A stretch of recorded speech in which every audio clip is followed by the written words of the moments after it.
In 2022, we're receiving an abundance of new coasters. However, one ride that really sticks out for me next year is Arieforce One at Fun Spot Atlanta. Now, this was a Fun Spot park that no one really knew of and no one ever talked about, because obviously there are the other two Fun Spot parks which are so much better, like Fun Spot Orlando and Fun Spot Kissimmee. So the fact that this is getting what is probably going to be one of the best RMCs in America, yes, better than Amusement, is crazy. And I think this is going to be the best coaster to open up in 2022. So we're going to be doing a layout breakdown of it and talking about why this ride is an absolute masterpiece.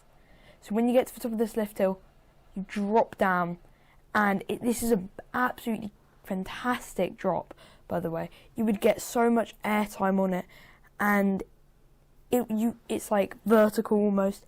It's one of those classic RMC drops, and it would just be so good. And then you go up into one of the craziest inversions I've ever seen in my life.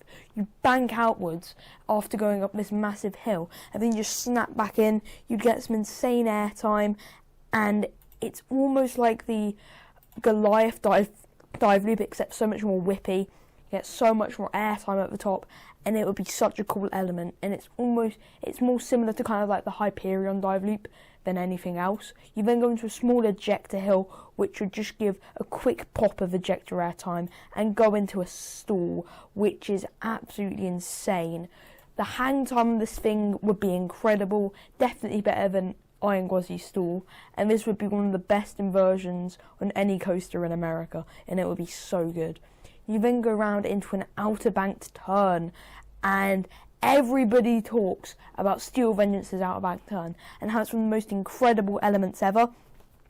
Well, this is pretty much the exact same as that, except it's shorter, so you'd get about the same amount of airtime, but it would be much lower down, and it would give so much airtime because it's like banked outwards. You'd get laterals and airtime at the same time, and once you've curved out of that, you then immediately go into a double up, which will give so much more airtime, and the drop off of this will be absolutely incredible because you just get yeeted out of your seat, and it's a very steep drop coming out of it, so it gives so much airtime.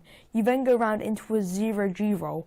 Now, this looks like it would be quite high off the ground, but it actually goes over an arcade building, which is insane, and it will be such a good near miss, and in general such a cool ride, like a part of this ride. You then go into a smaller outer bank before you go into a twisted, like low to the ground turn into a barrel roll, and this is something that we haven't really seen in too many RMCs before. Like normally we don't really see just straight kind of like down like turns. However, in this one we have, which is a really unique kind of feature of this ride, and also that inversion afterwards looks so whippy, and it shows that this new RMC designer, he is making some incredible rides and is putting an emphasis on positive G's as well as airtime, rather than just like kind of like airtime and whippy inversions. After this, you go around another turn before you come up into the finale of this ride, which is a quadruple down. Now, Lightning Rod's quad down is known as one of the most incredible airtime moments of any coaster, and while this doesn't look quite as good because it doesn't have that mountainous terrain around it, it still looks like it would give so much airtime and would definitely be one of the most best airtime moments in any coaster. Oh yes, most best. However, those are just my opinions on Fun Spot Atlanta's Arieforce One, and also a really cool thing about this name for the ride, Arieforce One. The owners of Fun Spot are actually called Aries. They're the Airy family, so instead of Air Force One, it's Arieforce One. What a beautiful play on words. Anyway, hope you enjoyed this video. Leave your opinions on this ride in the comment section below, and I'll see you in the next one. Goodbye.